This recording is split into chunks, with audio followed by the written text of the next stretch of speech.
Welcome to the Tempe City Council regular council meeting for Thursday, June 24th, 2021. The time is now 6:11 p.m. Due to concerns over COVID-19 exposure, the city has implemented measures to protect our community, including the closing of council chambers and limiting public attendance to electronic means only. Members of the public may view the live meeting proceedings on Tempe Channel 11 or attend the meeting virtually through Cisco WebEx events by visiting tempe.gov/clerk for more information. Item number 1 is moment of silence. Let's take a few seconds and have a moment of silence.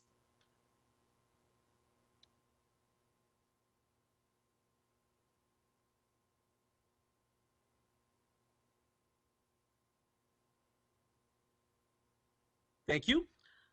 Item number 2, Pledge of Allegiance. I'll go ahead and start us off here.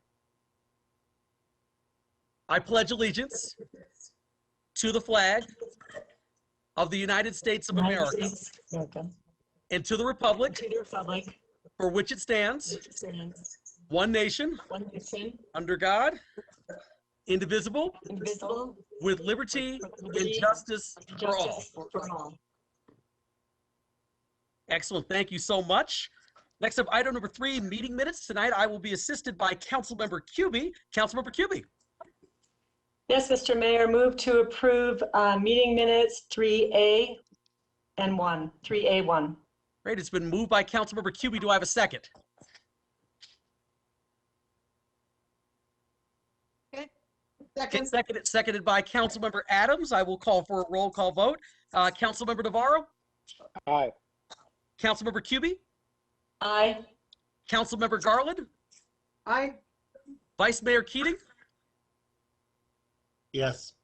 Councilmember Arredondo Savage? Aye. Councilmember Adams? Aye. And I vote aye as well. Item 3A1 passes 7-0. Next up, Councilmember Cubie. Move to approve 3B 1 through 7, acceptance of board, commission, and committee meeting minutes. Great, it's been moved by Councilmember Cubie. Do I have a second? Second. Seconded by Councilmember Garland. Roll call vote here. Councilmember Navarro? Aye. Councilmember Cubie? Aye. Councilmember Garland? Aye. Vice Mayor Keating? Yes. Councilmember Arredondo Savage? Aye. Councilmember Adams? Aye. And I vote aye as well. Item 3B 1 through 7 passes 7-0. Next up, we've got item number 4, reports and announcements, mayor's reports. So I've got a few this evening. So the first one here is about Tempe Sister Cities. I'm just really glad to welcome them here this evening. Tempe Sister Cities has been a part of the Tempe community for 51 years. This organization encourages cross-cultural cooperation and collaboration amongst global communities. It provides students, educators, and professionals an opportunity to promote international goodwill. I know we have some council members who have had family members participate very actively in these programs. Tempe Sister Cities is here tonight to provide some updates on what they're planning for their 50+1 anniversary. I'll now turn it over to their president, David Carrera. David. Thank you very much, Mayor Woods, council members, and all the guests here. I really appreciate you allowing us a couple of minutes just to talk about what Tempe Sister Cities is doing for the community. And I believe I have a slide presentation that we can show. Okay, great. So let's go to the first slide. It has been a challenging year for Tempe Sister Cities, of course, with the COVID and some leadership changes. But 2020, we decided to take a look, move forward and just take a look back, because it is time to move forward and make sure that Tempe Sister Cities is positioned well when we can all get in place. And you might recognize that last name in our new executive committee, former Mayor Harry Mitchell. He is on our board and a great supporter of ours. So next slide.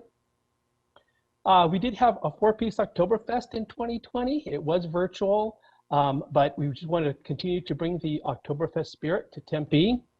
And it was held at our stakeholder sponsor at 4 Peaks.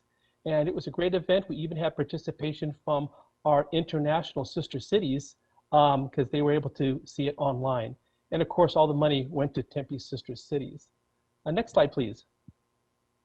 The Hackett House was busy in 2020 also. They did have a holiday kickoff and fundraiser. People were able to pick up some prepackaged dinners, do some holiday shopping.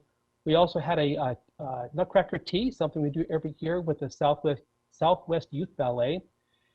And of course, we had our volunteers, our wonderful volunteers at the Hackett House provide and sell scones and toffee, and they were sold out every time we provided them. So I'll be talking about that just a little bit. And you might know of some renovations that are going on at the Hackett House right now. They built a mop area for us, removed a disposal that was required, and also rerouted some drain pipes. So there's a little bit of construction going on at Hackett House right now. We did we created a new website. We worked with Design, and they created a new website for us. And we updated the format, made it a lot easier to read. And this is something we really needed to do for a long time. But it's all information about Tempe Sister Cities, and the information is great to get to. So go to TempeSisterCities.org to take a look at that. One thing we are very proud of is the Citizen Diplomacy Award that we received from the State Department. We were one of 3 awardees, and we were selected for our unique approach to citizen diplomacy, and because of the way that we have student exchanges and we reach out to the community.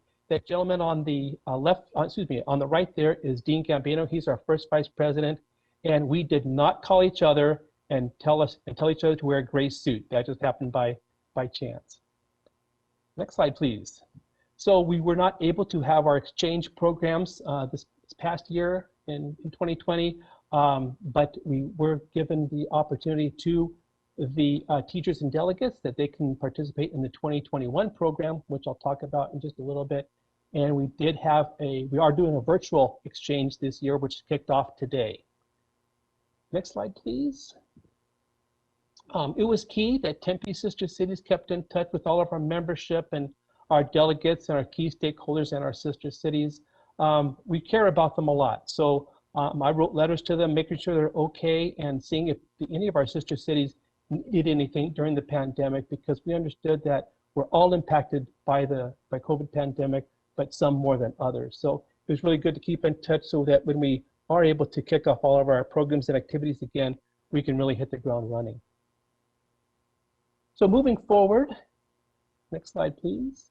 We are having our 49th Four Peaks Oktoberfest out at Tempe Town Lake. All of the funds from that is going to be towards our youth programs and cultural exchanges and any of the community events. I'm happy to say this is our our 7th year that we are doing it with Four Peaks Brewing. They've been such a great sponsor of ours. And opening ceremonies on Friday, and I'm honored to and proud to say that Rocky and Jessica Arredondo have been selected as King and Queen for Oktoberfest. And I know that Councilmember Arredondo Savage, I believe that's your cousin.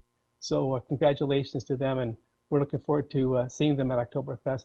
And of course, you don't want to miss the cast tapping by Mayor Woods. He did it at the virtual Oktoberfest and did a great job. So I know he's going to do another great job at the Oktoberfest in a couple months.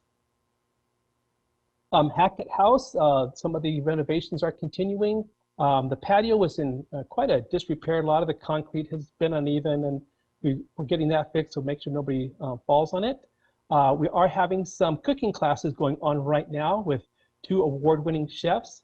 It's a 4-day cooking class at 4 different sessions, and the kids don't just learn how to cook, but also about setting a table, knife skills, and how to read a label.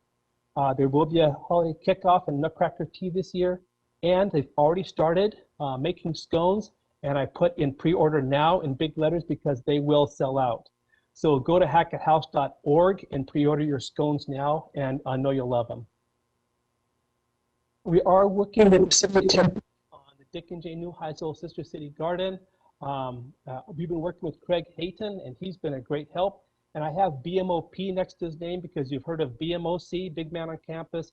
Well, Craig is our big man on parks. He's been such a great person to work with and making things happen with the Dick and Jane Neuheisel Garden. So if you go to the next slide, a couple of things we've been talking about. I know that we're in the conceptual planning effort right now. Design is going to happen next year and the construction the year after.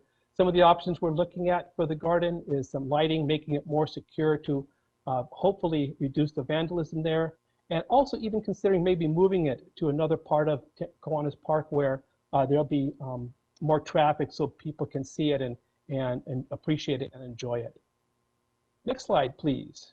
Okay, I'm not going to read this whole thing, but I just wanted to give you an update on the International Center, which is something that was started a couple years ago. The initial scope was to have a separate building at the Hackett House that can be used by families and communities to get more involved in the cultures around the world.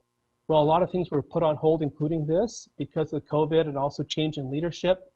But the committee has been working very hard, and they are looking to get started with the first phase next year. They're committed to that. The plans that we've been reviewed with some of the council members are looking at form, fit, and function. And we absolutely do want to do a phased approach and not all at once. The original design and funding, the plan for the funding was reviewed. And some of the options that we're looking at is maybe simplifying the effort and even partnering with the city of Tempe so that we can go ahead and do maybe even a more expansive international center with them. And so part of the things we're looking at is office space and even a rooftop garden and affordable housing. But the takeaway is that we fully support this international center, and we are committed to working with the city of Tempe to ensure that it can be built and the community benefits from it. Next slide, please. Here's just an idea of kind of a conceptual idea from it. That picture there that you see on the left-hand side, that's looking at it from the 4th Street, the 4th Street side. So it's kind of looking at an angle at the top left. That's how you're looking at our conceptual design for the International Center. Next slide, please. We have been in communication with members of the City Council about updating the Welcome to Tempe signage. A lot of it, you can see there, does need to be repaired. We have added a couple countries that aren't on the signs right now. And so what we'd like to do is maybe get a couple of them or all of them done by our 50th anniversary, which we'll be talking about a little bit so that we can have like a formal dedication or rededication of the signs when we have our international guests here. Next slide, please. Our exchange programs, we have started a virtual exchange. It's actually started today, where we have 60 delegates from around the world and Tempe participating. Like I said, it was kicked off today, and they've done a great job in making this a fun and interactive and educational and cultural exchange for the students. And so we are looking at maybe starting our exchanges with our safety, the fire, police, and the safety groups that we've done in the past. Next slide. Okay, I'm going to turn it over to Deanna Carrera, and she's going to talk about the 50th anniversary of Tempe Sister Cities. Thanks, David. So the 50+1 anniversary happened for a couple of reasons. So let's talk about that. If you could switch to the next slide, please. So just a little bit of history about Tempe Sister Cities. We signed our Articles of Incorporation with the city in December of 1970. And we actually started an official sister city relationship with Skopje, North Macedonia in actually July of 1971. So you can see that this year should have been a really big year for celebrations for Tempe Sister Cities, but like most things that have been impacted by the pandemic, we decided to shift to 2022. Hence, we have the 50+1. Next slide, please. So what I would like to let you know today is that Mayor Woods and City Council members, you are invited to celebrate with us for our 50+1. So let me tell you a little bit about these events. The first event that we have is going to be our Articles of Incorporation happy hour, and that happy hour is with you. We wanted to start off with a more informal, intimate event because we started with an Articles of Incorporation with the city. So we look at this as an opportunity for Mayor Woods and the City Council to meet our board. So this is, again, a very small event, very casual. Right now, we've scheduled it for December 8th at 5:30. So please make sure you put that on your calendar. And again, informal, just a chance to kind of mingle with us, get to know us, and find out what we've been working on. Next slide. From there, we're going to move into the Tempe History Museum and our exhibit opening. For the last 2-3 years, we've had the Tempe Historical Museum has been working on an exhibit to highlight the work of Tempe Sister Cities. And again, with COVID and not being able to open up or know when we could have an event and safely bring a lot of people together, we decided to push out the opening until May of 2022. And so we want to kick that off with a private cocktail party. And the cocktail party will include, of course, the mayor and city council, as well as the Tempe Sister Cities board and our general membership. We're going to open it up to all of our members. And we also want to invite the other sister city organizations throughout the state of Arizona to come and join and see the opening of this museum exhibit. So we hope you're able to join us there. We'll have more details as we actually get an actual date. From there, probably the biggest event that we've had will be our Oktoberfest of 2022, but we're looking to make this special. And what we want to do is bring on board all of our mayors, as well as our country directors, to an international forum. And we want to bring them to the state, to Arizona, to most certainly celebrate 50 years of our existence, but also to highlight our state and see the city of Tempe. So we're looking at possibly starting off with a trip to the Grand Canyon on the 4th or 5th of October in 2022. But most certainly what we do want to have is a mayor leadership roundtable. We want our mayors to come to the city to work together to look at a topic that's really important to them. So really looking to partner with the city of Tempe on this leadership roundtable, and we're hoping to have that on the 6th of October. We also want to bring on board our country directors. They are the folks that we work directly with to make sure that our programs are working and that our exchanges go well. And we want to have a workshop for all of our country directors, both our Tempe country directors and our international country directors. And then from there, our big event will be a gala or a reunion. We're really looking to invite all of our past delegates from the last 50 years, all of the board members that have made Sister Cities successful here in the city of Tempe, our parents, our volunteers. We want all of them to come to a very large gala, black tie event on the 6th of October. And that's the day before we open up Oktoberfest. And as many as you know, we start Oktoberfest with a parade. We want all of our past delegates, all of our board members, all of our past parents, our city council to parade in with us on October 7th. And then of course, we will have Oktoberfest the 7th, 8th, and 9th of 2022. So those are the events that we have planned, and we are looking forward to having you join us. Thank you, Dee Dee. Just closing up, why do we do all of this? If you go to the next slide.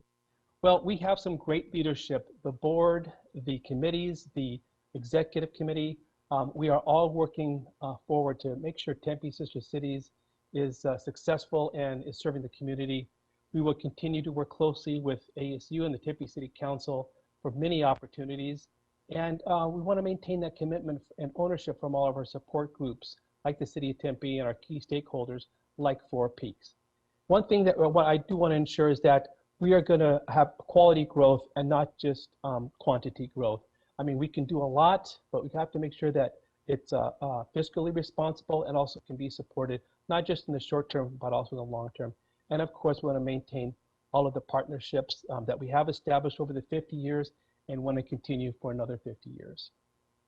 And that is all that I had. So thank you very much for your time and giving us a couple of minutes to talk about Tempe Sister Cities. Like I said, I don't think we've ever done this before, but I certainly like to do it again. And I appreciate all the support we've received from the City of Tempe and the City Council. Great, thank you so much. Really appreciate the presentation. I'm going to go to Councilmember Garland. Thank you, Mayor, and thank you, David and Deanna. You guys have done an exceptional job with Tempe Sister Cities and the changes. I absolutely love your website. I think it's incredible, all the promotions, all the ideas and things that you guys are doing moving forward in this 50+1 events are incredible. I had two kids. One, my son went to Troll Hut in Sweden in 2015, and my daughter went to Lower Hut, New Zealand in 2013. And then in 2016, I went to New Zealand and I met her sister, exchange sister there, and her whole family, and they hosted us. They were awesome. So I think what you guys have done and what you continue to do for the students and the youth in our community is absolutely incredible. And I think opening up the world to them and bringing the world here is just such an incredibly special thing. And I think the Tempe Sister Cities is one of the greatest programs we have. You guys are doing great. And I just want to say thank you. Thank you, Councilperson Carlin. Thank you so much. Let's go with Councilmember Adams. Yes, thank you, Mr. Mayor. Thank you for the wonderful presentation. As a lifetime member of Sister Cities, I'm so proud of the direction that we're moving and excited about the Hackett House and its potential and all the events that are coming up. I've missed the events, and so I'm really looking forward to seeing everyone in person again and moving forward with making Hackett House even better. Thank you very much. Thank you, Councilmember Adams. Great, thank you so much. Next up, let's go with Councilmember Cubie. Thank you, Mr. Mayor. And David and Deanna, thank you for the presentation. My kids also both went on exchange program and I'm a lifelong member. I just had a quick question, and I don't mean to put you on the spot, but what is the cost of one of the signs? Of updating a sign, or a new sign, I should say. I don't know yet. We've been talking about that, working with John Mulhern. He's one of our board members. So I think that's one of the costs that we are continuing to look at to see how much it will cost, because I know there's some color selections we want to make and structures, and we don't know if it's more of a refurbishment or complete replacement or what level of fixing needs to be done for those signs. Thank you. Thank you, Councilmember Cubie. Next up, Councilmember Arredondo Savage. Hey, thank you so much, Mayor. Thank you, David and Deanna. You guys are awesome. I mean, this was a really thorough, very comprehensive report, and it's just so great to see it. You went all the way from the Hackett House to some of the events that you're doing to the signage, which to me is really phenomenal. You guys have really done some reflecting and figured out what works in the future, and I am 100% on board. So you guys are amazing. I will maybe question your king and queen, maybe just the king. I might question the king. The queen, not at all. Jessica, well deserving, but no. I'm honestly Four Peaks, and I know Rocky's a big fan too. So I speak for him and everybody over there to say, you know, thank you guys for what you guys do. It's really been a phenomenal partnership. So I love that you did this. Thank you for taking the time. I think we need to do it more, and whatever we can do to help, you know, move some of your ideas and thoughts forward. Let's sit down and work through it and get it going, because everything looks really good to me. So thank you guys so very much for what you do, to your membership, to all your volunteers. And just know how many people that you've touched. I mean, just right here in this phone call, but I think just throughout the community, it's really pretty amazing and such a positive thing. So thank you guys so very much for what you do. Well, thank you for those comments, Councilmember Arredondo Savage. All right, next up, Councilmember Navarro. Yeah, thanks, Mayor. And it's been said, but yes, move forward with these ideas. I want to be part of, especially with the Hackett House. We had a little discussion about that. Great presentation, guys. I mean, very thorough, just like Councilmember Robert Arredondo said. Savage, question on the king and queen, how it's so, you know, close to the family. I don't know. Maybe we should rethink that. But anyways, I think they're great. Rocky's a great community member. He really does a lot for a lot of the events out there. So I'm sure it's much appreciated for him. Thank you. Thank you, Councilmember Navarro. Great, thank you so much, Council. Any other comments or questions? Excellent. Well, thank you so much. Really appreciate the presentation, and obviously very excited about this year's festivities. The 50+1 is obviously a very big deal for Tempe Sister Cities, but we're all looking forward to it, and just appreciate the continued partnership and all the great work you do right here in the city of Tempe. So thank you. Thank you, Mayor Woods, and the city council is welcome to any of our board meetings at any time, and I know some of you have attended already, but please feel free. We are transparent and really want to continue being a part of the city council and the city of Tempe, and you're more than welcome to join us at any time for any of our events. Excellent. Thank you so much, David. Really appreciate it. All right. Next up, we're going to go to my second announcement here, which is equal pay for equal work, business designations for High Noon. And I'm going to look to staff to pull up some slides for me.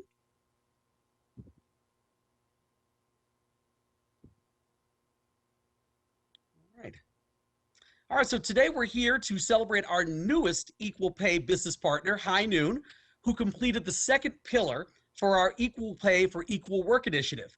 I'm going to go ahead really quickly and hand it over to Jonah Harrison, who's our Equity and Inclusion Manager, to give some background on the Equal Pay program and speak more to the accomplishments that High Noon has reached. So, Jonah.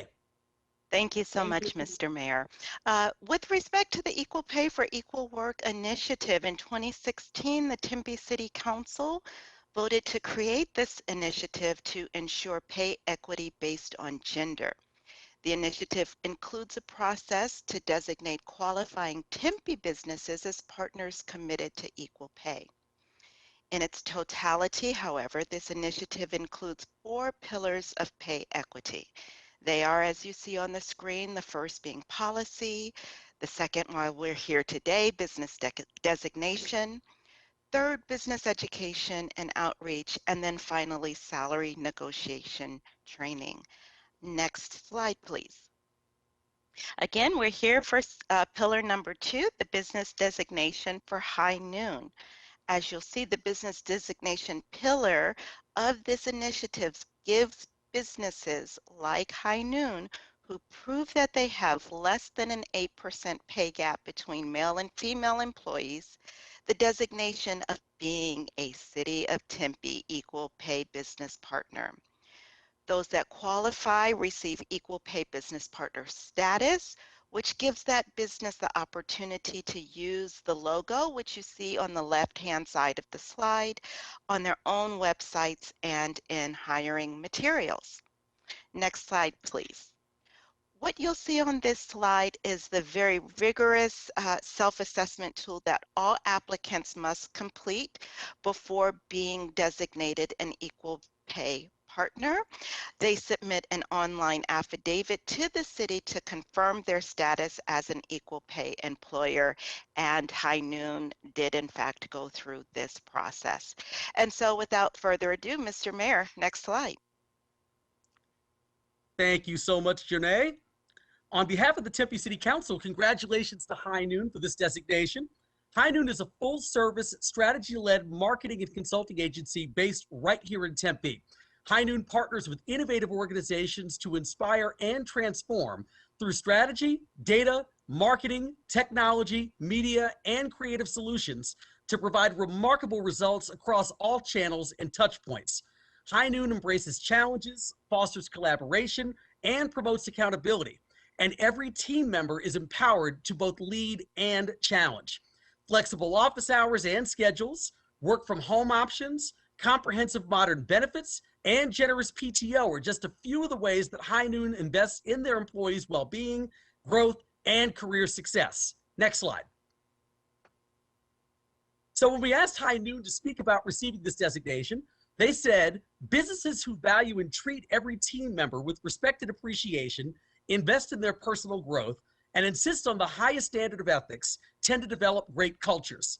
As Peter Drucker said, culture eats strategy for breakfast, and we believe a healthy culture leads to successful careers, not just jobs.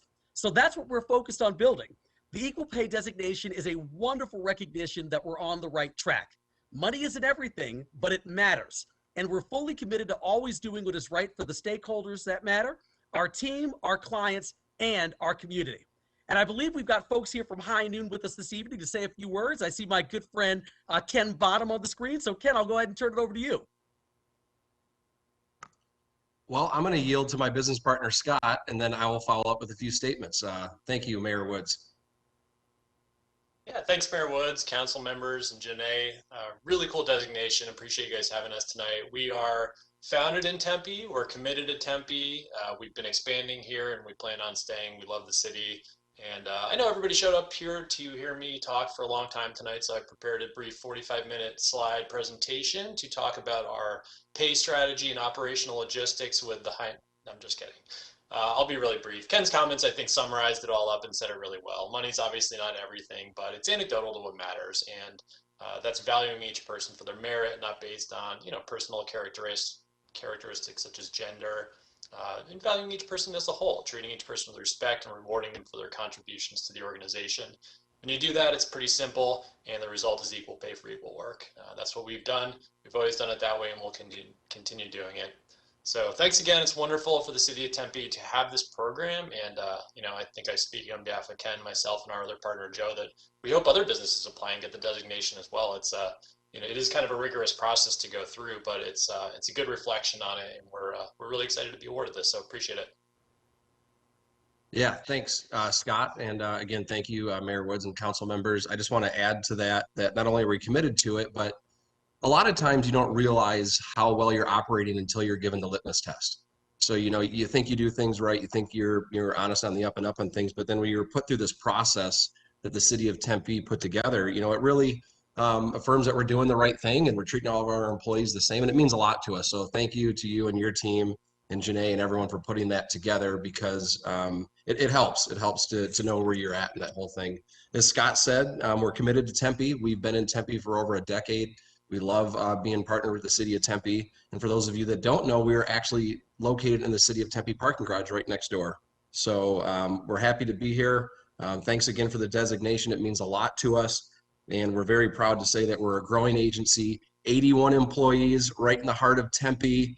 We're going to continue to grow. Our goal is to get over 100. We have clients locally and nationwide, and we're putting Tempe on the map. So this is important to us. Thank you very much. And as Scott said, we'll let you guys go about your business here with the council.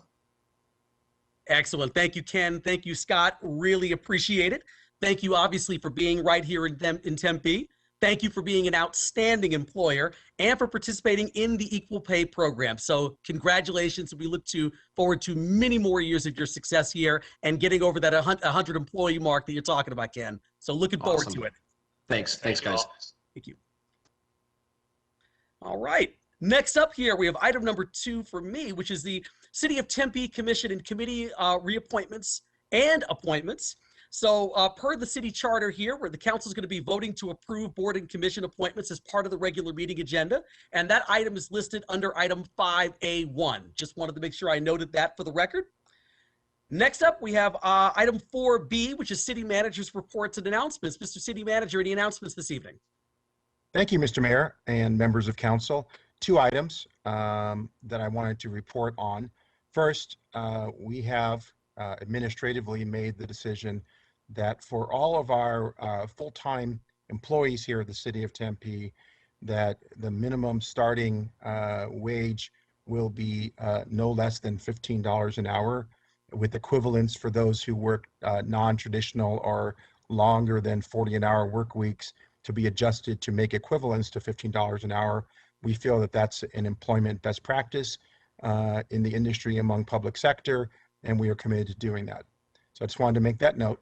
Second thing I wanted to mention tonight, Mr. Mayor and members of council, is to welcome Brendan Ross joining us in his first week on the job here at the city of Tempe as the Community Services Deputy Director for Arts and Culture. Brendan comes to us from Brisbane, Australia, which will become very obvious when he speaks to you for reasons that I will just leave there in terms of accents and such. And I've had the opportunity to get to meet him myself. I know that the department is excited to have him be a part of the team. He has an extensive background in arts and culture, and I know he's going to be just an incredibly valuable asset to our community, a community that's, as we know, very much committed to arts and culture citywide. And so we welcome him to the organization tonight. Thank you, Mr. Mayor. That's all I have. Thank you, Mr. City Manager. Really appreciate it. All right, next up, item number 5 here is the consent agenda. All items listed on the consent agenda will be considered as a group and will be enacted with one motion by the City Council unless an item is removed for separate consideration. Members of the public may remove public hearing items for separate consideration, and public hearing items are designated by an asterisk. Council members may remove any item for separate consideration or to declare a conflict of interest. If a council member would like to declare a conflict at this time, the city clerk will provide the council member with a disclosure form. The public may also submit written comments via the City of Tempe speaker comment card system on tempe.gov/clerk. First, we're going to have the consent agenda. as noted as miscellaneous items 5A1 through 5A6, awards of bids and contracts items 5B1 through 5B8, and resolutions items 5C1 to 5C9. Once again, any agenda item listed with an asterisk is a public hearing item and can be removed by a member of the public for separate consideration. Council, first of all, I'm going to ask to pull item 5C5 myself. And I'm going to ask council, are there any agenda items that you'd like to remove from the consent agenda for separate consideration?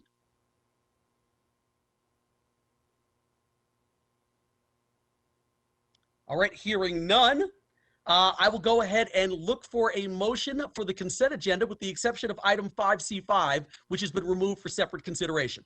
So moved. Second. Okay, moved by Councilmember Navarro, seconded by Councilmember Arredondo Savage. I will call for a roll call vote. Councilmember Navarro? Aye. Councilmember Cubie? Aye. Councilmember Garland? Aye. Vice Mayor Keating? Yes. Councilmember Arredondo Savage? Aye. Councilmember Adams? Aye. And I vote aye as well. The consent agenda, with the exception of item 5C5, passes 7-0. Okay, so I pulled item 5C5, which is listed as to adopt a resolution to enter into a memorandum of understanding with the Arizona Board of Regents for and on behalf of Arizona State University for the purpose of funding 2 full-time temporary homeless outreach specialist positions for the city of Tempe. I just wanted to pull that item to publicly thank Dr. Michael Crow and ASU for their support on this item. We've been really working at the city of Tempe to really work with our unsheltered population that we have had record challenges. We've talked about even from the year 2015 to 2020, we've seen an over 900% increase in our unsheltered population throughout the city of Tempe and the Valley. And so quite honestly, we really wanted to make sure that we could do even more to help out and get more staff to assist with those efforts. And in a conversation I had with Dr. Crow, along with our city manager, Andrew Ching, Dr. Crow very graciously offered the opportunity to fund 2 full-time positions out of the ASU budget. So we will not be paying anything for these positions. ASU is picking up the full cost of 2 additional homeless outreach team members, known as our HOPE team, to assist with supporting, with that population and helping folks get back on their feet. And so I just wanted to, a very generous gesture on behalf of Dr. Crow and Arizona State University, and I just wanted to thank them for their continued partnership in working with us on this very important issue. Any other council members, any comments or questions? All right, hearing none. If I hear none, do I have a motion to approve item 5C5? So moved. Moved by Councilmember Navarro. Do I have a second? Second. Seconded by Councilmember Garland. I will call for a roll call vote. Councilmember Navarro? Aye. Councilmember Cubie? Aye. Councilmember Garland? Aye. Vice Mayor Keating? Yes. Councilmember Arredondo Savage? Aye. Councilmember Adams? Aye. And I vote aye as well. Item 5C5 passes 7-0. All right, so let's see here.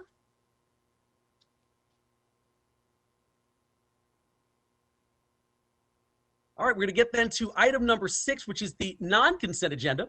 All items listed on the non-consent agenda will be considered separately.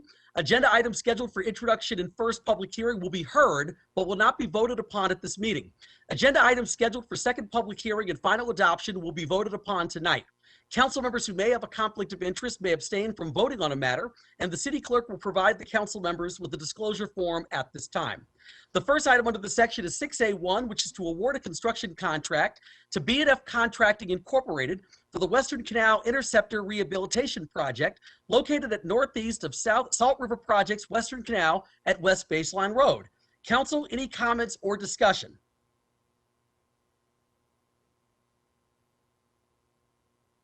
All right, hearing none. I'm going to ask for a motion on item 6A1. So moved. Moved by Councilmember Navarro. Do I have a second? Second. Seconded by Councilmember Garland. I'll call for a roll call. Councilmember Navarro. Aye. Councilmember Cubie. Aye. Councilmember Garland. Aye. Vice Mayor Keating. Yes. Councilmember Arredondo Savage,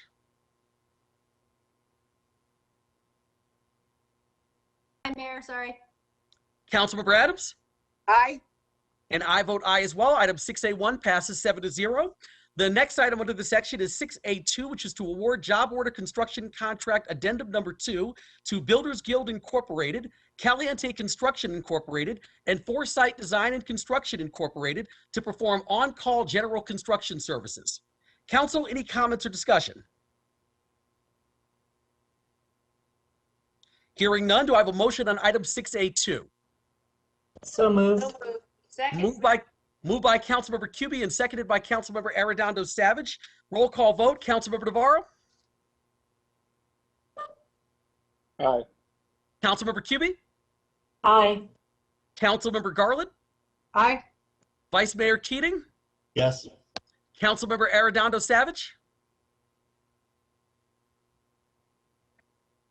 Aye. Sorry, Mayor. Councilmember Adams, and I vote aye as well. Item 6A2 passes 7-0. Next item under the section is 6A3, which is to adopt a resolution authorizing the mayor to sign Amendment 1 to an intergovernmental agreement with the state of Arizona for the design and construction of railroad safety improvements at Elliott Road and Kyrene Road. Council, any comments or discussions on item 6A3? Motion to approve. Moved by Councilmember Navarro. Do I have a second? Second. Seconded by Councilmember Garland. Roll call vote. Councilmember Navarro, Yes. Councilmember Cubie, Aye. Councilmember Garland, Aye. Vice Mayor Keating, Yes. Councilmember Arredondo Savage, Aye. Councilmember Adams, Aye. and I vote aye as well. Item 6A3 passes 7-0. The next item under the section is 6A4, which is to approve the annual excess insurance renewal program for fiscal year 2021/2022 to include property, primary and excess liability, crime, cybersecurity liability, excess workers' compensation, environmental pollution, underground storage tanks, fiduciary liability, and foreign travel insurance provided or purchased through the city's insurance broker, Willis Towers Watson. Council, any comments or discussion on item 6A4? Motion to approve. Move to approve by Councilmember Navarro, seconded by Vice Mayor Keating. Do I have a roll call vote here? Councilmember Navarro? Aye. Councilmember Cubie? Aye. Councilmember Garland? Aye. Vice Mayor Keating? Yes. Councilmember Arredondo Savage? Aye, Mayor. Councilmember Adams? Aye. And I vote aye as well. Item 6A4 passes 7-0. The next item under the section is 6A5, which is to approve a budget appropriation transfer from the Risk Management Fund contingency budget to the Risk Management Fund, Risk Management Cost Center, and the Workers' Compensation Fund, Workers' Comp Cost Center budget to fund the budget appropriations for the increase of the cost of the excess insurance program. Council, any comments or discussion on item 6A5? Motion to approve. Move to approve by Councilmember Navarro. Do I have a second? Second. Seconded by Councilmember Garland. Roll call vote. Councilmember Navarro? Aye. Councilmember Cubie? Aye. Councilmember Garland? Aye. Vice Mayor Keating? Yes. Councilmember Arredondo Savage? Aye, Mayor. Councilmember Adams? Aye. And I vote aye as well. Item 6A5 passes 7-0. The last item under this section is 6A6, which is to adopt an emergency resolution authorizing and providing for the issuance and sale of City of Tempe, Arizona certificates of participation, taxable series 2021, delegating the authority to approve certain related matters, and authorizing and ratifying related actions, agreements, and documents. Council, any comments or discussion on item 6A6? Motion to approve. Move to approve by Councilmember Navarro, second. Second. Seconded by Councilmember Garland. I'll call for a roll call. Councilmember Navarro? Aye. Councilmember Cubie? Aye. Councilmember Garland? Aye. Vice Mayor Keating? Yes. Councilmember Arredondo Savage? Aye, Mayor. Councilmember Adams? and I vote aye as well. That item passes 7-0. The next section on the non-consent agenda is ordinances and items for introduction and first hearing. These items will be read and introduced tonight, but no vote will be taken. The second hearing and vote for these items is scheduled for July 1st, 2021. The first item under this section is 6B1, which is to introduce and hold the first public hearing to adopt an ordinance for a zoning map amendment from CSS and R4 to MU4 in the Transportation Overlay District Corridor, a planned area development for a new 219-unit apartment community with 5 live-work units and a 590-square-foot restaurant, and a development plan review for two 4-story buildings on 4.51 acres from Milhaus, located at 2125 East Apache Boulevard. The applicant is Gamage Burnham. Would the applicant like to make a statement? Yes, Mr. Mayor, members of the council, for your record, Manjula Vaz with the law firm of Gamage Burnham. I have a brief presentation that I would like to share with you.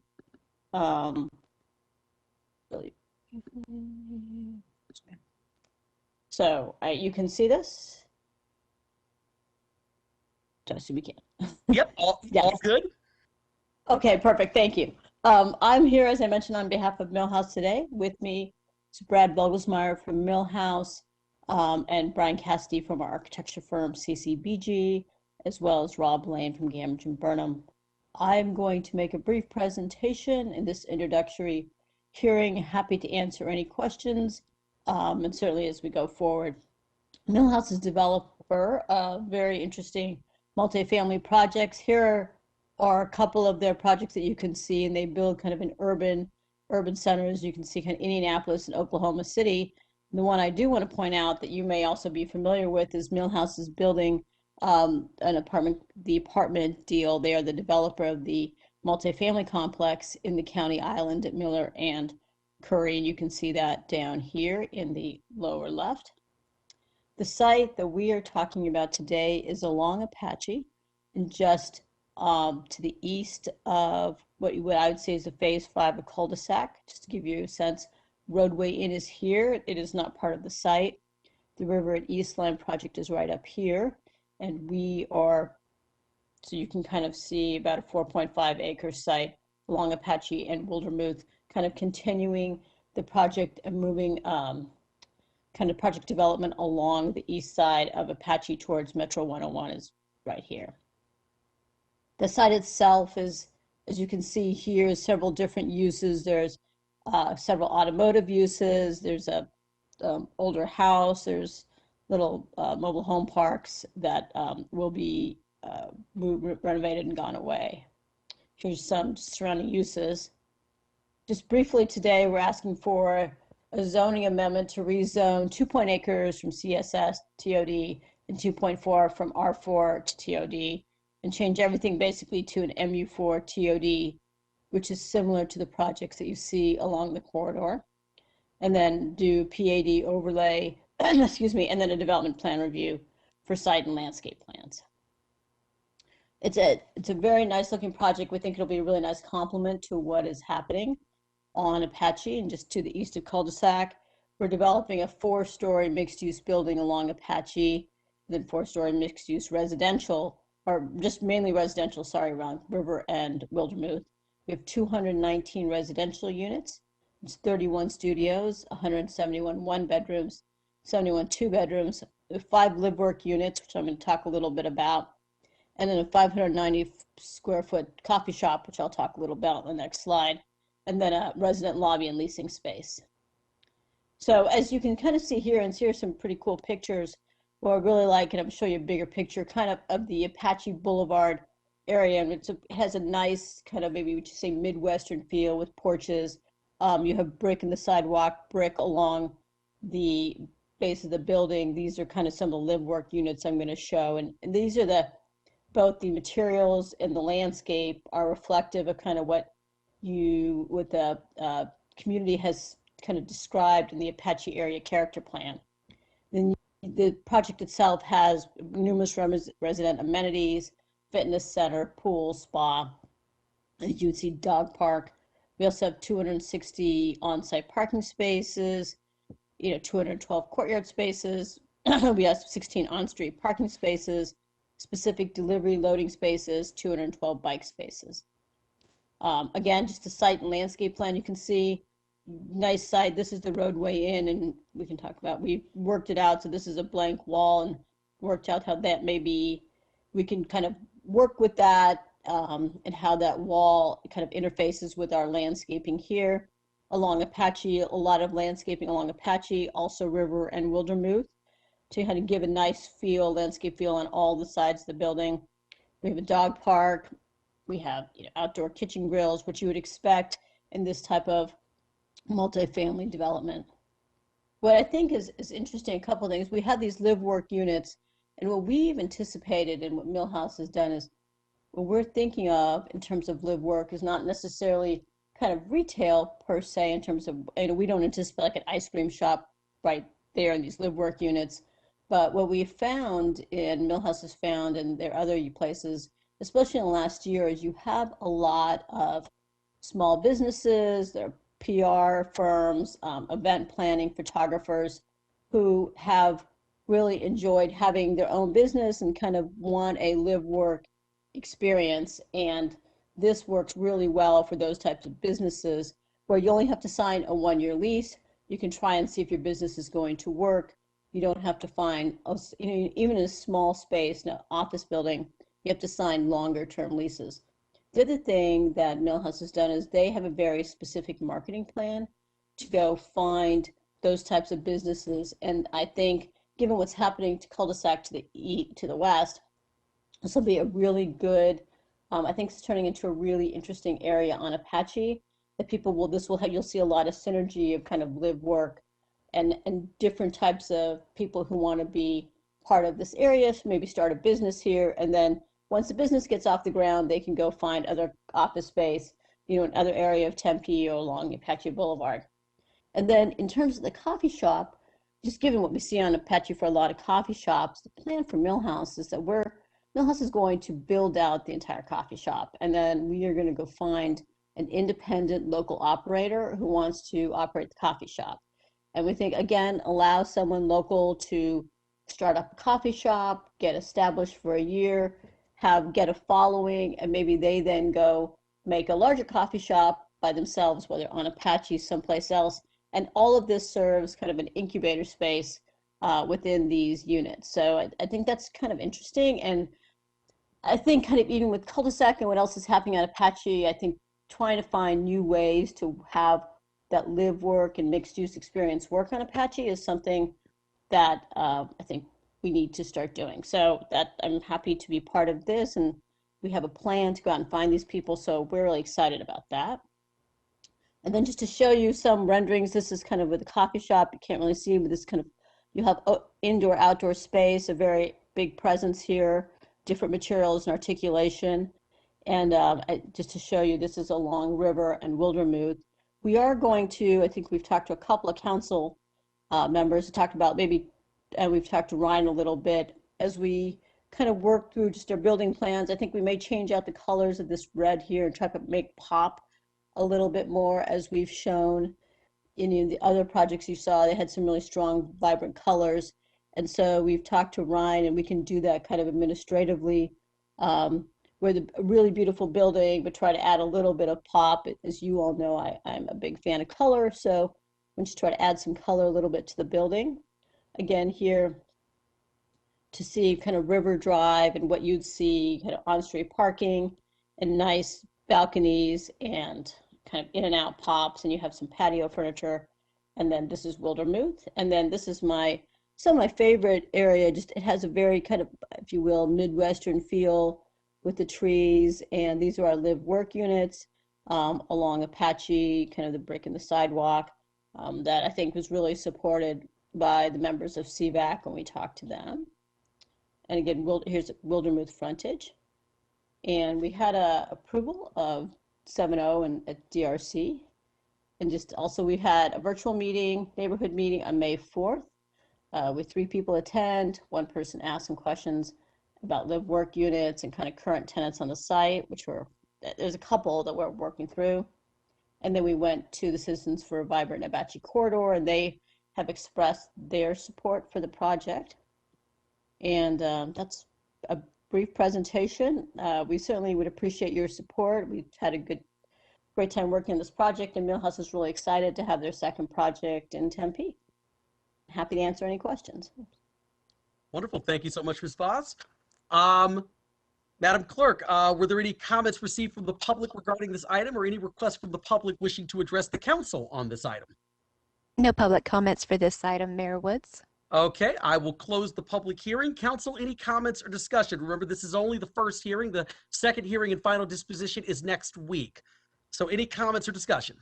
Let's see, Councilmember Cubie. Thank you, Mr. Mayor. Yes, 2 questions or comments. One, about the mobile home park. Mm-hmm. Do you have any details about the residents there and the relocation efforts? And if there is somebody from the city, I know I'm throwing this at you right now, but is there anyone from Human Services who can talk about assistance for the mobile home park residents? And then I have another. Oh, sorry. So, in terms of it's actually, Mayor Woods, Councilman Cubie, it's actually an RV park. So while there are, so it doesn't fit within the mobile home kind of the guidelines in terms of how they're being relocated. But in terms of your question, we have been working with, I think there's 7 or 8 people out there, and Milhaus is working with them to try to find them additional, a new location. I don't know that we've had a long conversation with Levon, because I know Levon's busy, but we are committed to making sure that but I guess I shouldn't say that. If Levon is here and would like to ask something, I'm happy for him to talk about it. But since it's an RV park, we're working with them, and they've been given notice as a typical RV park, but we are working with them to try to find new locations for them, to answer that question.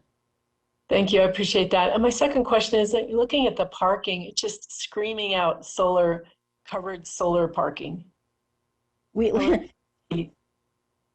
working on it. As you and I discussed, we are working on it. That's going to be some of our, as I mentioned, we're going to, on the carports, we have a couple of exterior modifications we're working with Brian on after this. And as Brad and I committed to, we've been talking to people, and we're working on solar on those carports.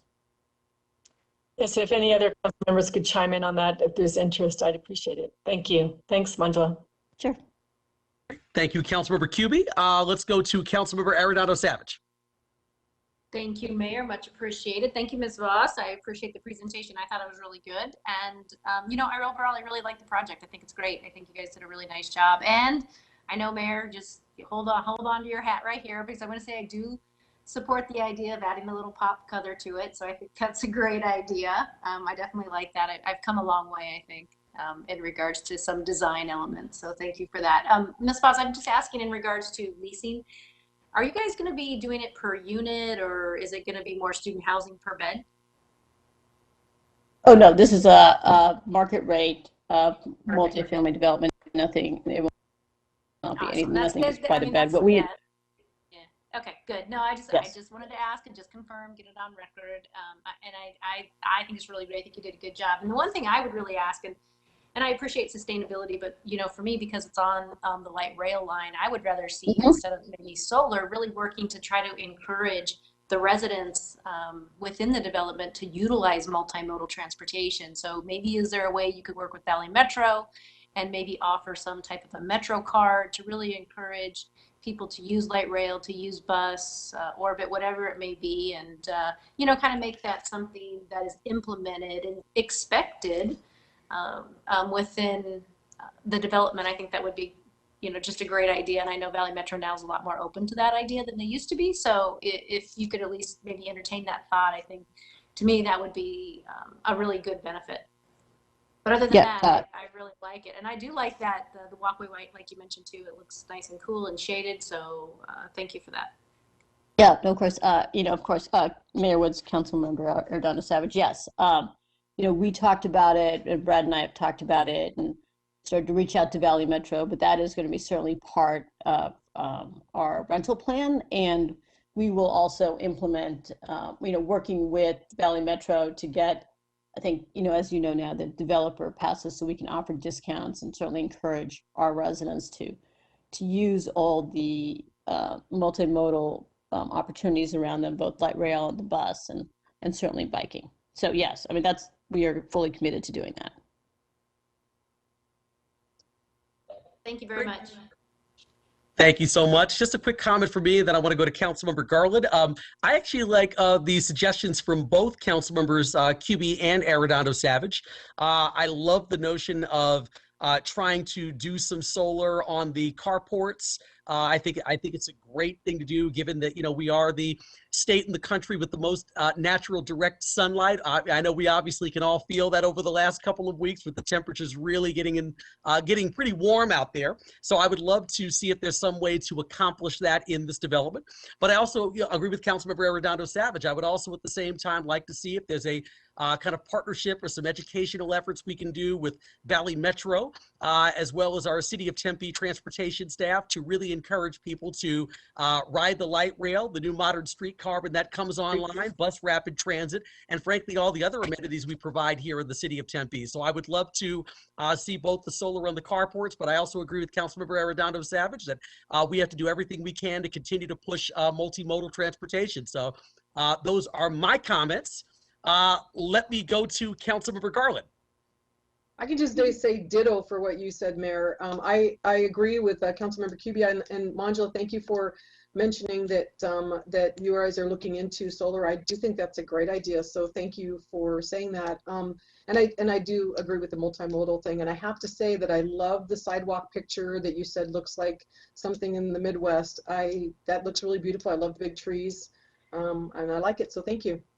No, thank you.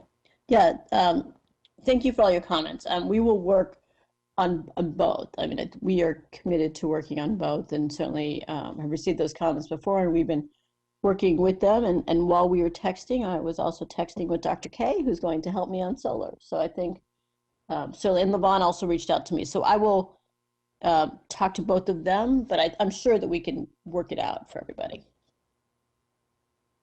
Wonderful. Thank you very much, Ms. Boz. Any other council members, any comments or questions?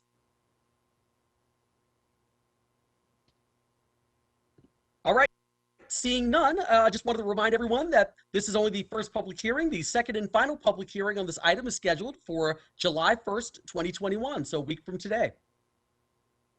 Thank you, Ms. Voss. All right, and the last item under this section is item 6B2, which is to introduce and hold the first public hearing to adopt an ordinance for a zoning map amendment from PCC 1 to R4 and a planned area development overlay to establish development standards, a public hearing to adopt a resolution authorizing a general plan projected land use map amendment from commercial to residential, and a general plan projected density map amendment from medium density, which is up to 15 dwelling units per acre, to medium to high density, which is up to 25 dwelling units per acre, and to approve a development plan review for a new 1 to 4 story multifamily development containing 200 dwelling units for Price and Baseline Roads located at 2160 East Baseline Road. Would the applicant like to make a statement?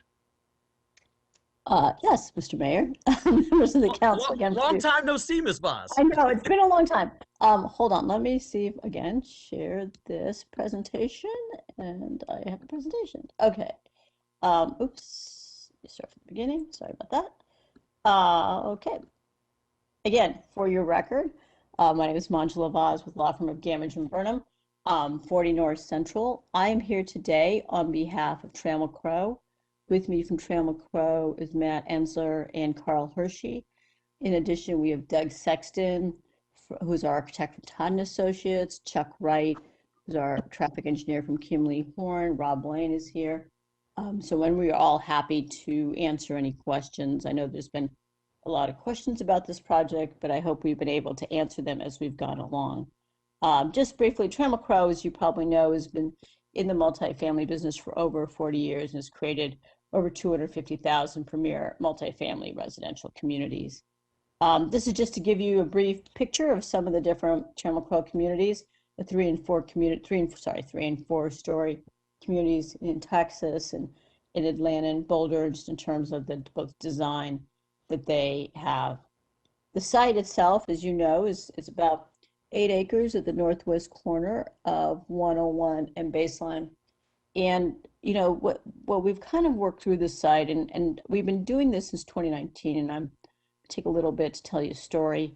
But as we drive up and down, if you drive up and down Price or up and down the 101, since the 101 kind of came in, what you see is the corners along the 101, and whether you start at, you know, University or Apache, you know, certainly Broadway going down here, Elliott, Warner, that where they were neighborhood retail or other retail uses in the past, what they're becoming redevelopment, and they're redeveloping the things that are more destination locations. So you see typically either maybe multifamily or you see office, but it is hard for kind of neighborhood retail to survive. So in this case, we thought that from a land use perspective, that multifamily residential would work well, kind of both as a buffer to the freeway and would fit in well with kind of the surrounding residential in this area.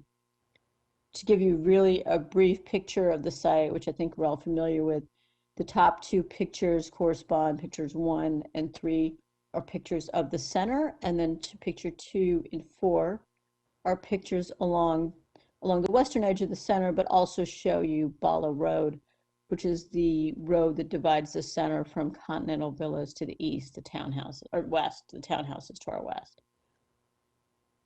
The applications we're going through, we're doing a general plan amendment. The site itself is currently zoned PCC1, and in the general plan that allows it medium density, so up to 15 dwellings units the acre. We would like to change it to, it's called medium to high. I would really call it like kind of medium high density, which is 25 dwelling units the acre. As you will see, that's more of a suburban kind of dwelling unit versus what we have seen in the past, and certainly you see more in northern kind of central and north Tempe, where you certainly see what I would consider high density, which is kind of 65 dwelling units the acre. And then a zoning map amendment to rezone from PCC1 to R4, again PAD overlay, and then DPR for design and site plan. Just briefly, just showing going from the commercial kind of red to the proposed residential, which is yellow. This little square here is the tennis court for Continental Villas and will remain in the general plan as red. Again, just a zoning picture going from PCC1 to the R4 PAD. And just talk a little bit about the project. The project itself, and we're really trying to be sensitive in our design, and I'll show you the next page, but ranges in height from like 1 to 4 stories. It's 200 units, which we'll talk about and I'll show is similar to what you would see along Baseline. You kind of have 10 studios, 91 bedrooms, 86 2 bedrooms, 14 3 bedrooms. So a good mix. And what, you know, you have so many kind of jobs up and down the 101, just in North Tempe, certainly, and just south of the site at Discovery and ASU Research Park, and even into Chandler, and you're getting a lot of young professionals or medium professionals who want to live in Tempe, want to live near the freeway, and we think this is a great location for those, that's who we see as our renters. I mean, certainly of all ages, but that's kind of what drew us to this site. There's a leasing office. We have 362 parking spaces. We've increased the parking spaces pursuant to our conversation with the DRC, which we'll talk about. And the thing that I do want to bring your attention to is we have 32% landscape coverage, which is certainly a lot more than, you know, it's what's expected in kind of a suburban development, and more than you may see in the northern area. And then 27% lot coverage, which is, as you know, pretty low lot coverage. And we'll talk about in PCC1, the uses that are allowed in the current underlying zoning district, you could have up to 50% lot coverage. So try to decrease the lot coverage and increase the landscape coverage. And then just give you a sense of kind of the way we've done this to try to be sensitive to what's around us. We, along the western edge, and that's, you know, closest to the residential, we have 2-story buildings here, and then we have a 1-story building at this corner. And then we have a 3-story building here And I'll show you, but the height is not as high as some other 3-story buildings. And then we have a 4-story building kind of in the corner, the furthest away from the residential. And we think that kind of try to put some height, as we were talking to the planning department and the residents over the last year, try to put some height at a buffer along the freeway that you'll see is similar to what you kind of see on the 101. I think provides a buffer both for the neighborhood and just for the community. The other thing that's kind of interesting about this project is we've tried to make it not just apartments, but have more of a townhouse feel. So what you see here is the units that are along Price and here along Bala, all these units have private backyards. So, you have more green space. This is kind of designed so that people have lots of room to walk within the project. We have a dog park. We have a turf area for yoga. We have a lot of amenities within the project to make people feel at home, let them stretch their legs, walk their dogs, wander around.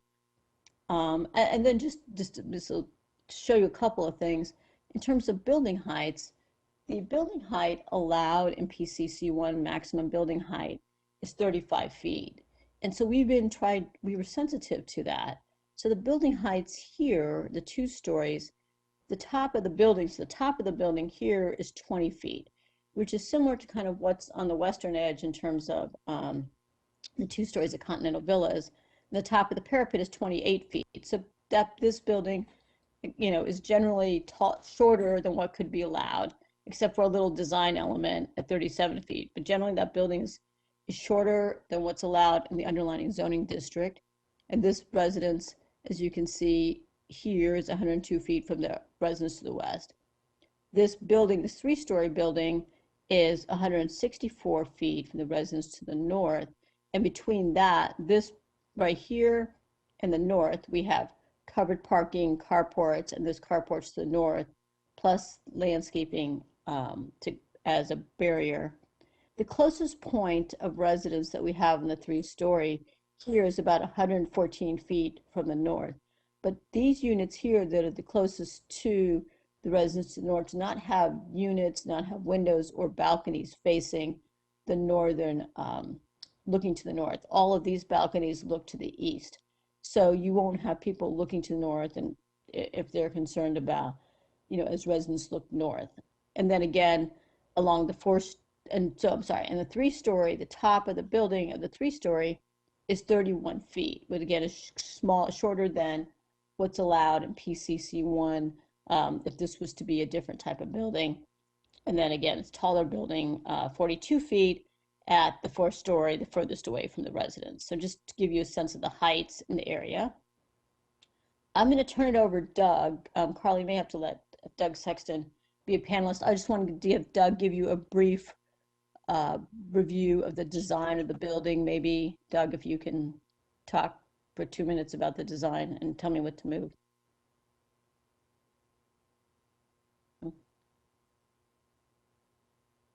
Doug, you should have control of your mic.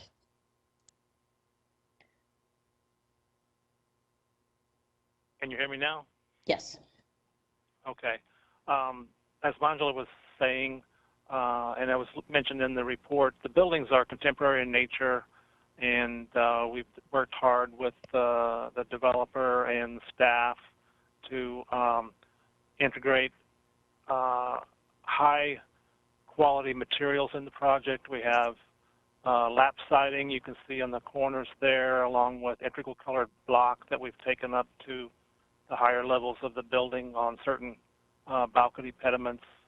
We've introduced higher roof elements to give the building some movement at the top level, and articulated the faces of the buildings with pediments at the balconies, and provided different colors at the base to give it a good base.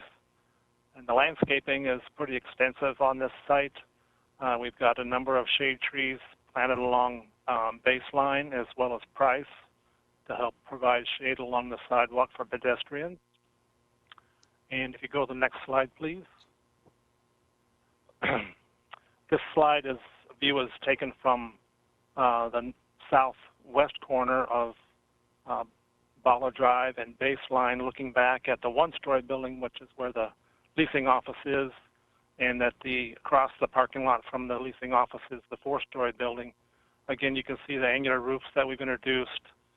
Some of the elements that are at the first floor level harken back to mid-century modern architecture, trying to give it a more human scale as people walk and enter the project. Again, you can see the landscaping is pretty extensive. Along Bala Drive, there is an existing 6-foot-high masonry wall that will remain and help screen the project from the neighbors to the west.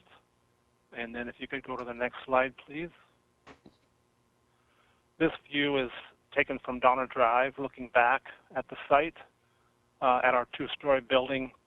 Again, very, very residential looking in nature, has angular roofs, some nice deep balconies that are no higher than 10.5 feet above the ground at the 2nd floor. And then we're screening the west side of the project with numerous shade trees. And again, the existing wall will remain, and the landscaping that's there, those belong to the homeowners association, so we're not able to do any landscaping in that particular area on the west side of the wall, but we will be on the east side of that wall. If you go to the next slide, please. This slide is a view from the north of the project, looking back south towards the 3-story building. As Manjula said, there is 165 feet from that back wall of the residence to the north to the largest portion of the 3-story building. The trees that we have planted along the northern border are very good shade trees, and they're spaced about as close as we can put them and have them still be healthy trees. Those trees will grow to be higher than the 3-story building itself, so they will provide a good visual barrier and in the near future when those trees get to a mature height. And that is the presentation that I have. You can take it back, Manjula. Okay, and then I just wanted to go briefly and just talk a little bit about the site alternatives. Over the last year or so, I've spent some time with both the Continental Villas board and then the neighbors, and just talking about traffic in the site. Right now, the site itself has 7 curb cuts, 4 on Price and 3 on Baseline. And we are limiting most of the curb cuts that you'll have 1 primary entrance, the secondary entrance, but an entrance on Price here, and then an entrance on Baseline here, as you can see my cursor. And what ADOT is requiring is that the median gets extended all the way to Bala. So it would, for that traffic that is traveling from the west to east, if you're going to Target, you would no longer be able to make kind of the west, as you head east, make the left into the site, and you would travel on Bala to kind of come across and then use Price. So in this current configuration, in terms of left turns on Bala from Baseline, right now, there are 10 in the AM peak hour and 14 in the PM peak hour as they currently exist. And we think post-development, there would be an additional 6 and then 21 during the peak. So that was our kind of first alternative as we kind of work through this. Second alternative that we talked to kind of the Continental Villas about in kind of early 2020 was to try to have an access off of Bala Drive. This is no longer under consideration, just wanted to show it to you. Would have one in and not have a left going north. That is no longer under consideration. What we have under consideration now, and we've been working with the city, which we appreciate, and with ADOT, we have basically extended the median, but created a left turn into our site. So if you're coming from the west, heading east, we'll have a protected left that will allow you to go north into our site, or if you need to go to Bala, you can go in here. Because there are 3 lanes, you can also make this U-turn if you want to. If somebody who lived in Continental Villas can make this U-turn and then travel north on Bala. And then, so just to show you a little bit of the access points, this is Bala, this is River. And so if you're coming from Target, let's say, or Fry's coming east in going to the development site, you would travel here, use the protected left to go into the site. You could also, if you were living in Continental Villas, these people have what are rear entry garages. So they could either come here, make a left on River, and then travel here, and then just pop into these. Their garages are right here, so they would travel here.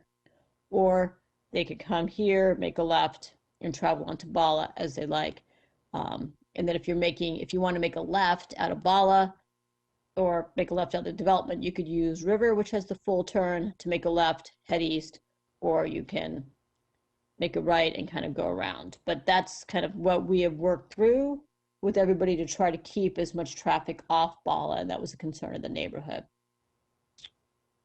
This is now we've talked to some people, and this is another modification we're working through that allows Bala to keep kind of the full access Bala movement, but allows us to have a right, a left into our site. So we are working with ADOT, and this is kind of the primary, I think, primary access. We're still working with ADOT in the city, but some version of this that allows us to have an access into baseline, and then allows Bala hopefully to be open, but protects the neighborhood, allows us to have access, and I think will work well for everybody. And so this, again, the same configuration, except the median is cut shorter, and you just have that straight left into the site. And then just to show you, this was the fourth option that I won't belabor. This was the one where you basically had a protected left going in. It did allow a left out of Bala, having that, if you want to make a left from Bala, you can make a left, give a protected left, and then kind of make the U-turn and head east. This one caused issues with the commercial to the south, so that was rejected. So just to give you the history of that. And then I just want to talk really briefly about a couple of things. The site, as I mentioned, is zoned PCC 1 in terms of zoning. The maximum building height allowed is 35 feet. I talked about the density allowed. It does allow some density. It allows 15 units with a use permit, and it allows maximum lot coverage 50%. And the things that are currently allowed in PCC 1, you can have general retail stores like groceries and drugstores, clinics, commercial office, commercial parking lots, fitness centers. So you can see kind of the commercial uses that are currently allowed there as part, in terms of what the underlying zoning allows. But in terms of kind of trip generation, I know we've saw a lot about traffic. For a multifamily development, what we'd anticipate with 200 units, you kind of have a daily total trips of, like, say, 1,464. You certainly have about kind of 21. In the AM peak, you have 21 in and 71 out. In the PM peak, 71 in, 41 out. If you had a shopping center, so if the shopping center that currently existed was full, what we'd anticipate is double the amount of trips, and that you would have kind of 3,000 trips. A little less in the morning in terms of shopping center, but certainly a lot more in the PM peak. I think that would certainly, generate more traffic than a multifamily development would generate. So we think that whether it's office or additional retail, both those things generate more traffic than kind of our proposed development. And then just to give you a sense of what's other projects that exist on Baseline, the Harper as you know, it's Lake Country Village. That site is 14 acres, more units, about the same density of 2495. That site is all 3-story buildings, and their 3-story buildings are taller than 3-story buildings we are proposing. Again, they have about similar lot coverage and a little bit more landscape, but similar landscape area. And then San Marquis Apartments, which I think we're all familiar with, next to the Lowe's, kind of on Baseline between college and rural.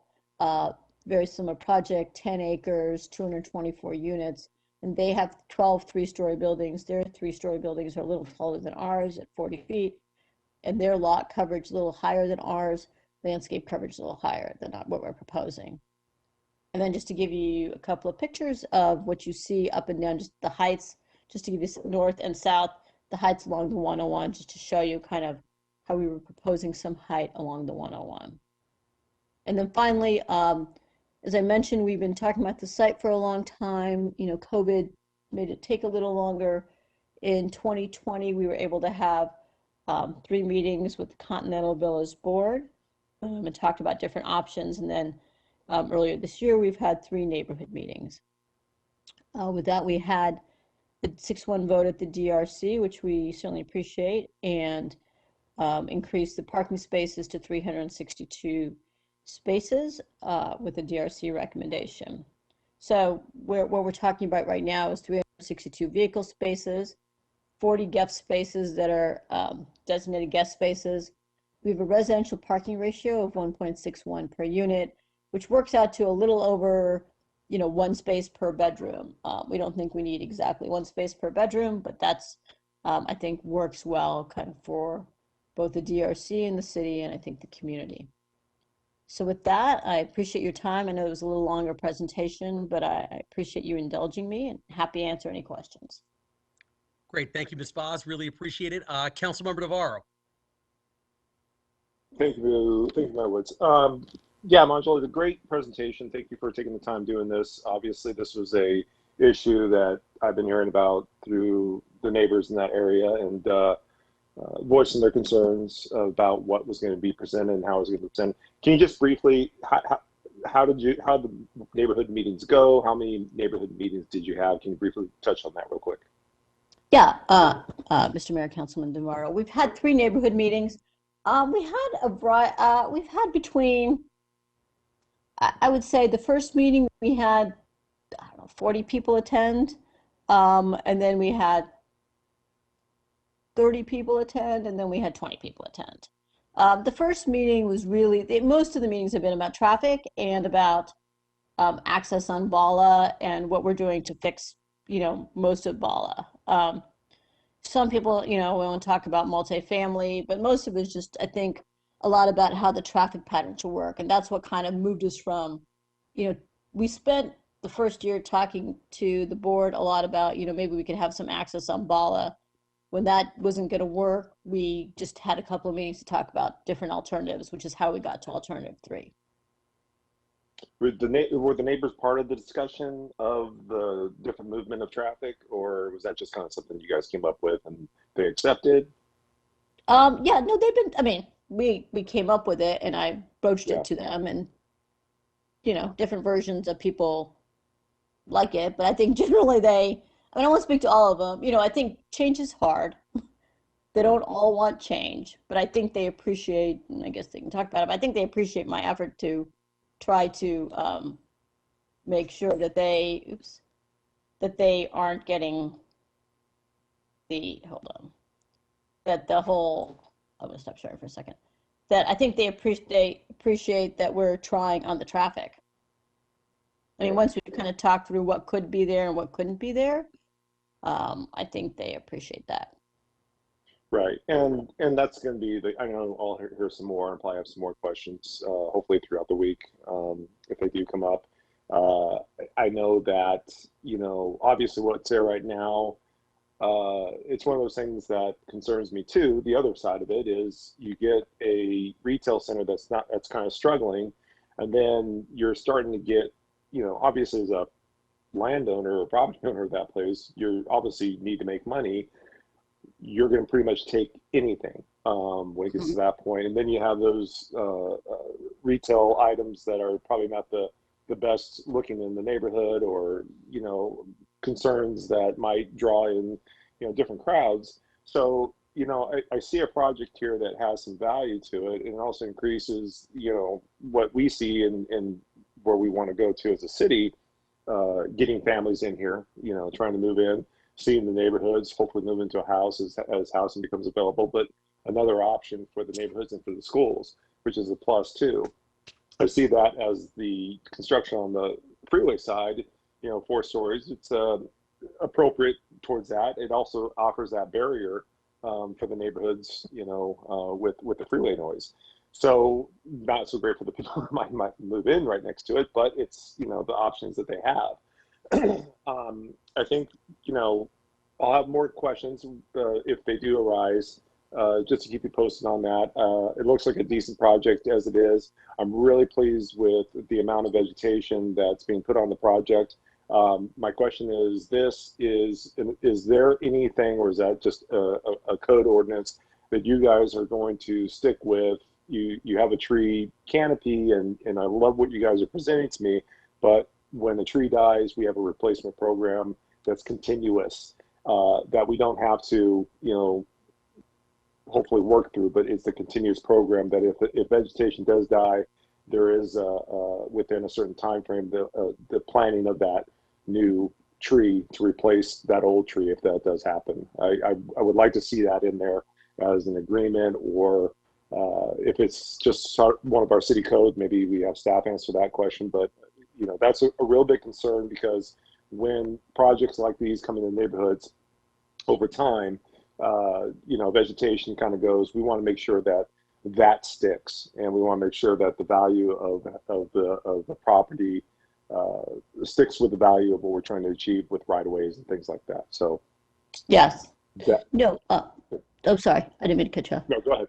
Nope, that was it. No, I would say, Mr. Mayor, Councilman Navarro, I think that we agree with you. I mean, what's really important about this site is the vegetation. I mean, I think both for us and for the neighbors. And, we've had some really good conversations with the neighbors over the last week. And I think, we've talked a lot about both getting together and sharing amenities and some other things.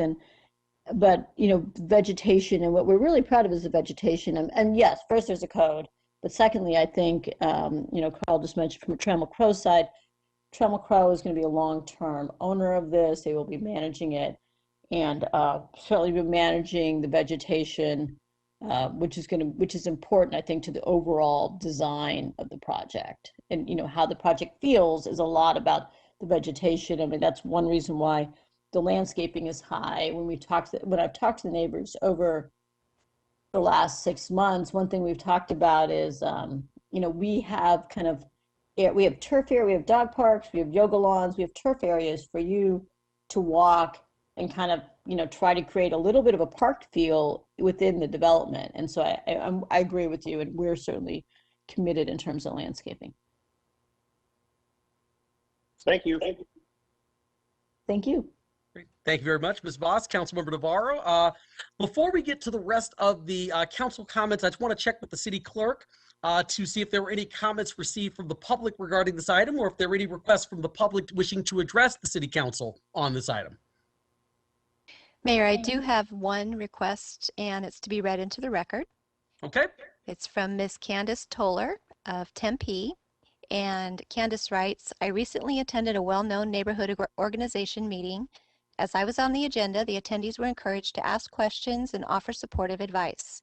During the Q&A portion, a member placed blame on my neighborhood for causing the city to consider extending the center median along Baseline Road to well west of Bala Drive, providing a left turn cutout to accommodate the apartment complex.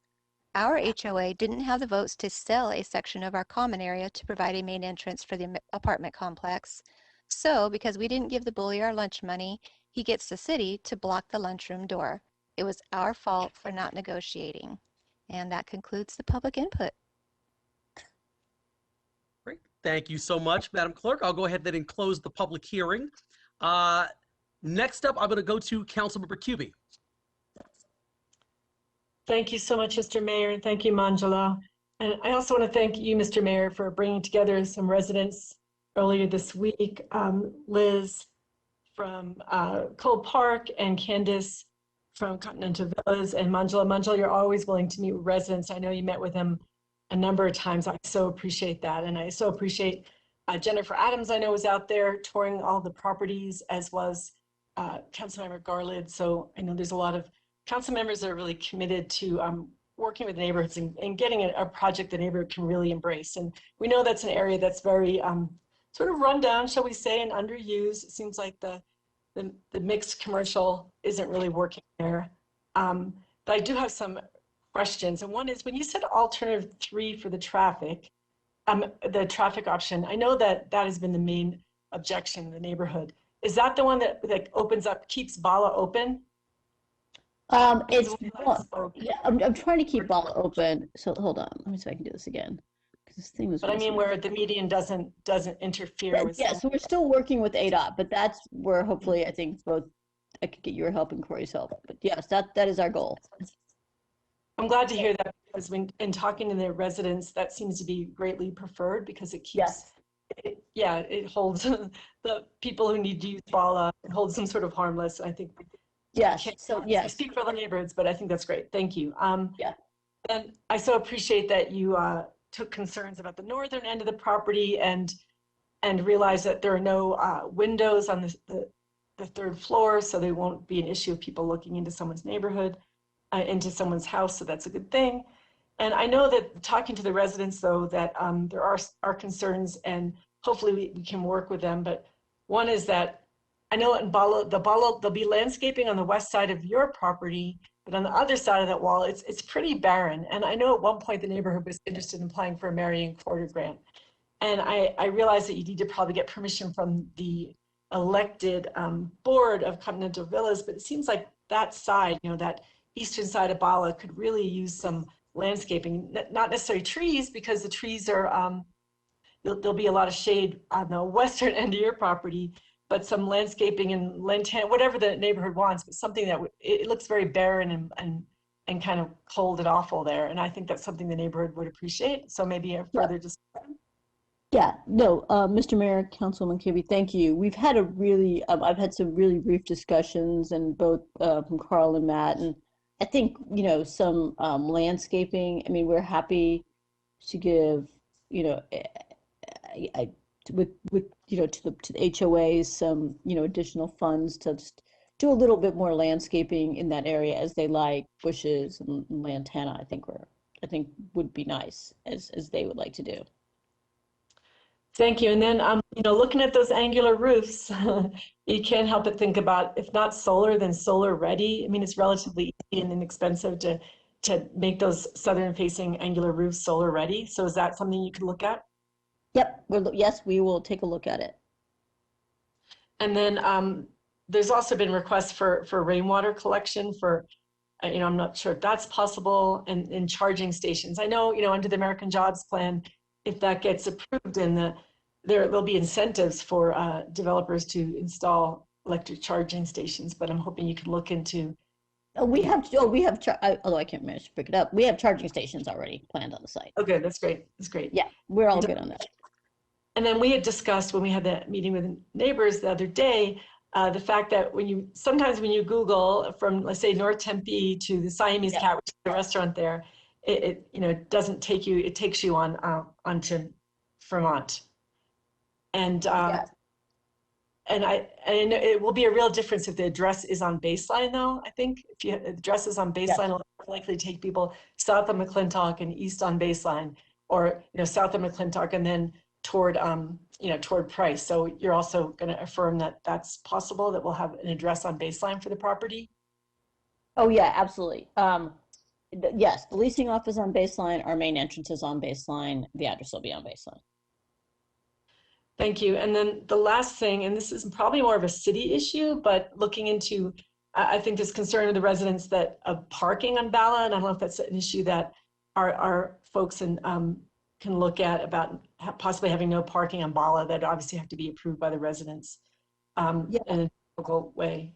Yeah, I'm sorry, Mr. Mayor, Councilmember Kibbe. I, told Candace and Liz that, and I think Carl and Matt are happy. I mean, I'm happy to, it's just a little petition, so if she wants, I'm happy to help her get a petition to put up no parking signs on Bala. I think we're happy to that. That's great. And there was also mentioned that the alleyway on the north side of the property, there might need to be some restrictions on the alleyway use, but I mean, that's something that we could bring up with the city. That's not something you would. Yes, yeah, I think that's probably more of a city issue. Right, for sure. I just want to mention on the record, and no, thank you. Our city can look into that. But thank you so much, Manjula. Thank you for your just intense, extensive engagement with the residents to get this project right. I know that if we're a commercial building put in, that it could just do it by right, right? A developer could do it by right, and there'd be very little. We wouldn't even get to approve it on the council level. So to have this collaboration with you is going to make the project, I think, so much better. Yeah, no, and we, I want to thank you and the rest of the council, and certainly I know that you all have had to talk and work with the residents, and I appreciate all of your work in doing that. and certainly all the staff and the planning department who's been really helpful, and the residents, because, you know, one of the things, and I said to some of the residents when I was talking to them today, that because we started this in COVID, we didn't really get a chance to meet in public. So it's taken maybe a little longer than it would have having to do this on the video. But I think it was really helpful to meet with you and the mayor, the residents in person. So I appreciate all your time and their time in working with us. Thank you. Excellent. Thank you very much, Councilmember Cubie, Ms. Voss. Next up, Councilmember Adams. Thank you, Mr. Mayor. I just want to thank Ms. Voss for all of her hard work and working with the residents, and the residents for expressing their feelings, and just really having a very inclusive process with this. I know, Corey, that you helped out on this, and Lauren, and I know I did, and so it was just a team effort. So I'm just really happy about it. And also I would be very supportive of, if we can get solar, make it solar ready, that would be great. And that's all I have tonight. Thank you very much. Thank you. Great. Thank you, Councilmember Adams. Yes, Councilmember Navarro. Just a real quick question on the solar. Angela, I noticed that there is solar existing on that. Is that able to be reused or not? No, unfortunately, Councilmember DeMauro, that solar is really old. I mean, it's been there a long time, but it's really old. So, you know, we are working on kind of what we can do, but unfortunately that is an older technology that won't work with kind of what we're trying to do. Got it. Thank you. All right, great. Thank you so much, Councilmember Navarro. Any other council members, comments or questions on this item? All right, seeing none, I just wanted to thank you, Ms. Voss, again for all of your hard work on this. I just want to reiterate the second and final public hearing on this item is scheduled for July 1st, 2021. So thank you so much. Thank you very much. I appreciate it. Bye-bye. All right. Next up, we have item 6C, ordinances and items for second hearing and final adoption. These items were first introduced on June 10th, 2021, and a vote of this item is going to be taken this evening. The only item of the section is 6C1, which is to hold the second and final public hearing to adopt an ordinance authorizing the conveyance of certain city-owned improved property at the addresses of 2697 East Silk Oak Drive, 2026 East Lemon Street, 616 South Hardy Drive, Unit 137, 1029 West 5th Street, Unit 103, and 2725 South Rural Road, Units 11, 14, 21, 35, and 36, to the Tempe Coalition for Affordable Housing Incorporated, a nonprofit corporation otherwise known as the affiliate, and authorizing the mayor to execute an agreement to convey property, covenants, deeds, and other related documents necessary to effect such conveyance and related transactions. Would staff like to make a statement?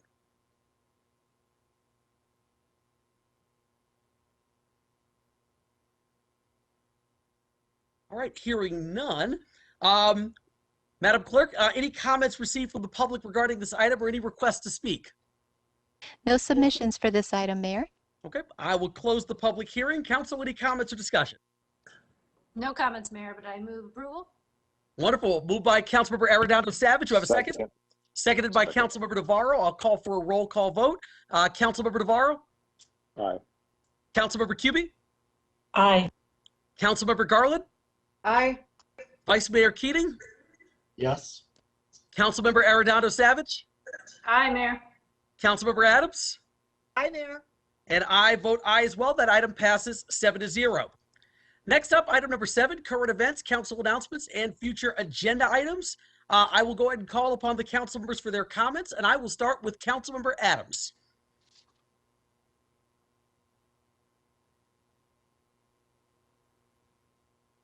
Mayor Woods, can I come back to that in a little bit? Because I just have to find my announcements. You got it. Sounds good. Thank you. Next up, then, we have Councilmember Arredondo Savage. Nothing, Mayor. Thank you. Thank you so much. Next up, Councilmember Garland. No announcements, Mayor. Thank you.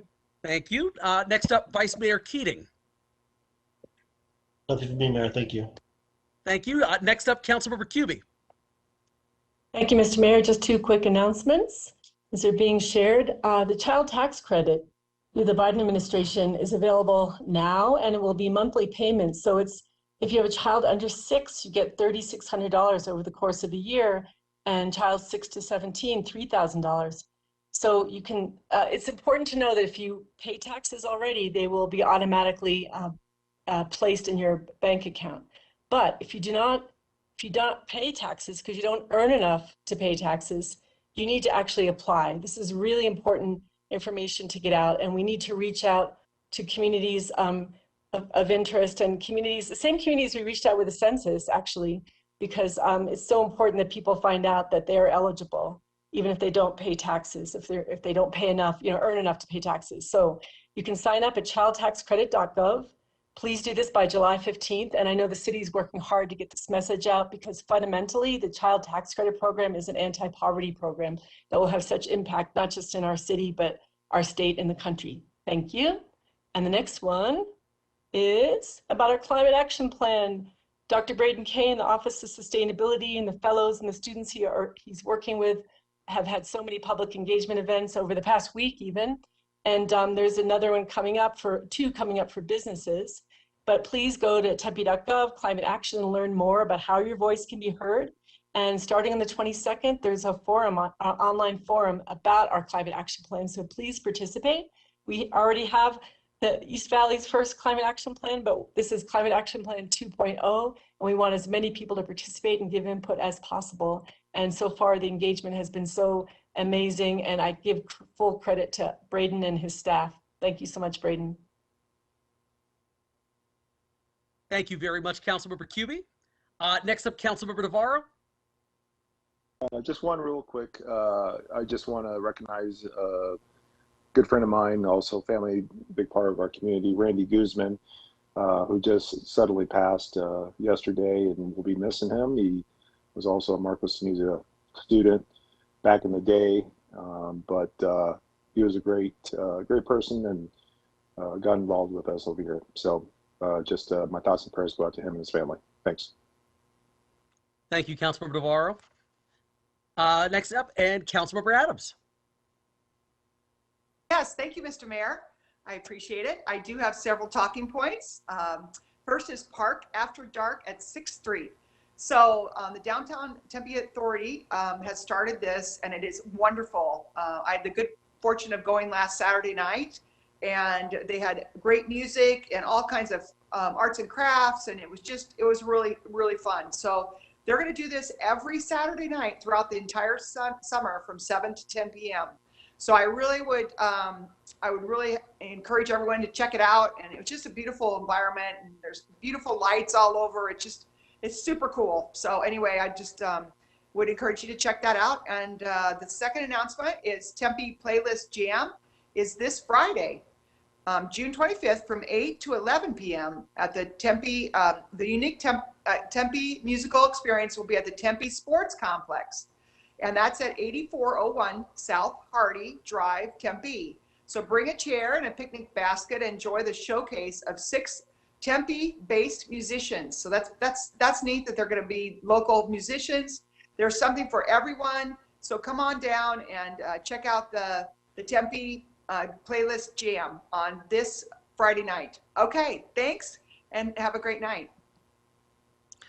Thank you, Councilmember Adams. I don't have any announcements on my end, which means we're going to move on to item number 8, public appearances. Madam Clerk, were there any comments for public appearances received via the City of Tempe speaker comment card site? None received tonight, Mayor. All right. With that said, we're going to go ahead and adjourn the meeting at 7:59 p.m. Council, we have one more special meeting. So let's give about 60 seconds here, and then we'll come right back and do that special meeting. Mayor.